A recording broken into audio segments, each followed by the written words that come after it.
السلام علیکم۔ اس ویڈیو میں اسسٹنٹ رجسٹرار کوآپریٹو سوسائٹیز کا اردو کا پیپر 2019 جو کہ PPSC میں دیا گیا ہے اور یہ پیپر کچھ اس طرح سے تھا کہ جس میں سوال نمبر 1 ہے مندرجہ ذیل موضوعات میں سے کسی ایک پر جامع نوٹ لکھیں، اور یہ 45 نمبر کا کوشچن ہے۔ سب سے پہلا ایسے یا مضمون جو دیا گیا تھا وہ یہ تھا، قانون کی بالادستی قانون لاگو کرنے سے ہوتی ہے۔ دوسرے نمبر پہ توہم پرستی اور ہمارا معاشرہ۔ تیسرے نمبر پہ پاکستان کا معاشی مستقبل پاک چین اقتصادی راہداری کے منصوبے سے وابستہ ہے۔ اور آخری جو تھا، ہماری اولین قومی ضرورت دیانتداری ہے، آپ اس سے کس حد تک متفق ہیں یا اتفاق کرتے ہیں۔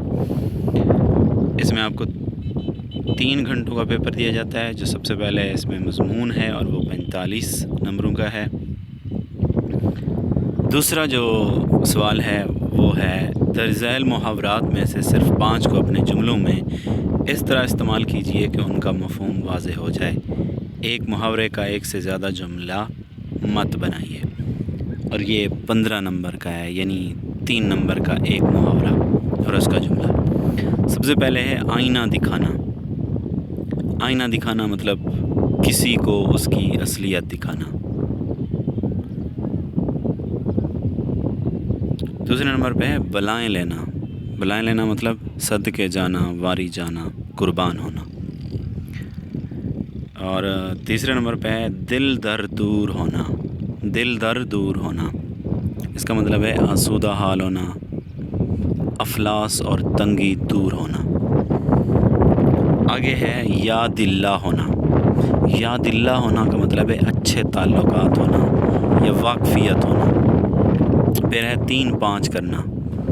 3-5 کرنا کا مطلب ہوتا ہے ٹال مٹول کرنا یا تکرار کرنا۔ اس کے بعد ہے پوبارہ ہونا۔ پوبارہ ہونا کا مطلب ہے فائدہ ہونا، مال ہاتھ لگنا، جیت ہونا۔ اور پھر ہے بے نکت سنانا، مطلب گالیاں دینا۔ اور پھر نیکسٹ ہے اللے تللے کرنا، جس کا مطلب ہوتا ہے فضول خرچی کرنا۔ سوال نمبر 3 کچھ اس طرح سے ہے، درج ذیل اقتباس کی تلخیص کیجئے جو اصل عبارت کے 1/3 سے زیادہ نہ ہو، اور تلخیص کا عنوان بھی دیجئے مگر 1 سے زیادہ عنوان مت دیجئے۔ اس میں ٹوٹل 20 نمبر ہوتے ہیں، جس میں 15 نمبر تلخیص کے ہوتے ہیں اور 5 نمبر عنوان کے۔ اور یہ تلخیص کا آپ کو پتہ ہے کہ 1/3 آپ نے کرنا ہوتا ہے، اس کو شارٹ کر کے لکھنا ہوتا ہے، مختصر کر کے۔ تو یہ پیراگراف دیے گئے ہیں، سر سید احمد خان اور مولانا حالی کی طرح سجاد باقر رضوی کی تمام زندگی بھی محنت شاقہ سے عبارت رہی۔ اعظم گڑھ میں مدرسے کی تعلیم سے لے کر ڈاکٹریٹ کرنے تک انہوں نے ہمیشہ محنت کو اپنا شعار بنائے رکھا۔ ناسازگار حالات کے باوجود نہ صرف تعلیم مکمل کی بلکہ ساتھ ساتھ علم کی روشنی پھیلانے کا فریضہ بھی بحسن و خوبی انجام دیا۔ اگر میں یہ کہوں کہ وہ علم دینے کا کام عبادت سمجھ کر کرتے تھے تو ہرگز غلط نہ ہوگا۔ دیکھنے میں آیا ہے کہ افلاس کی تلخیاں بالعموم انسان کی ترقی کی راہ میں رکاوٹ بن جاتی ہیں، لیکن باقر صاحب نے عزم و حوصلہ سے ان تلخیوں کو گوارا کیا، بلکہ حالات کی گرداب میں جینے کا کرینہ ان کے ہاتھ آ گیا۔ وہ دمہ کے مریض تھے، کہتے ہیں کہ دمہ دم کے ساتھ ہو جاتا ہے، لیکن انہوں نے دمہ جیسی موذی بیماریوں کو بھی اپنی منزل کی راہ میں ہرگز رکاوٹ نہ بننے دیا۔ کہا کرتے تھے کہ محنت اور محبت میں محض ایک نقطے کا فرق ہے، اپنے بیوی بچوں کو اور اپنے احباب کو محبت بھی وہی شخص دیتا ہے جو محنت کرتا ہے۔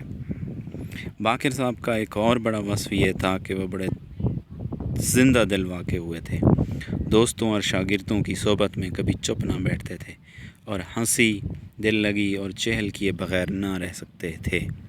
میں سمجھتا ہوں یہی زندہ دلی تھی جو ان سے سخت محنت کراتی تھی اور ماندگی اور ملال و کلال کو کبھی پاس نہ آنے دیتی تھی۔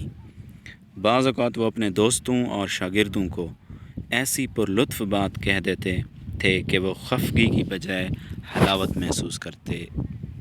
تو اس کی تلخیص کرنی ہے اور اس کا عنوان دینا ہے. تلخیص کا مطلب ہوتا ہے پریسی، 1/3 کر کے لکھنا ہوتا ہے، اس کا 1/3 لکھنا ہوتا ہے.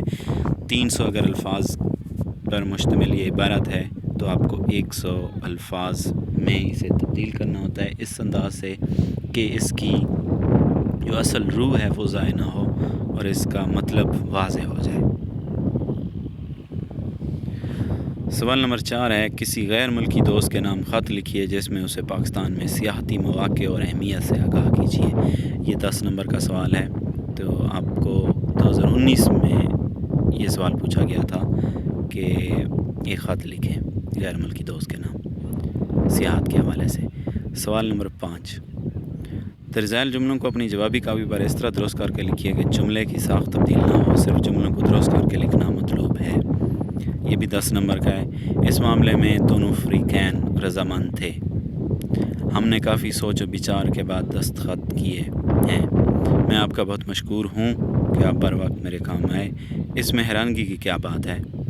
ان دونوں لڑکوں کی عمروں میں بس 18-20 کا فرق ہے. یہ خطہ اراضی برلب سڑک واقع ہے. مجھے تمہاری مخالفت کی قطعاً پرواہ نہیں. برائے مہربانی کر کے کل ضرور تشریف لائیں. اس معاملے میں آپ کے سخت برخلاف ہوں. میں آپ کا ہمیشہ تابع دار رہوں گا. شکریہ.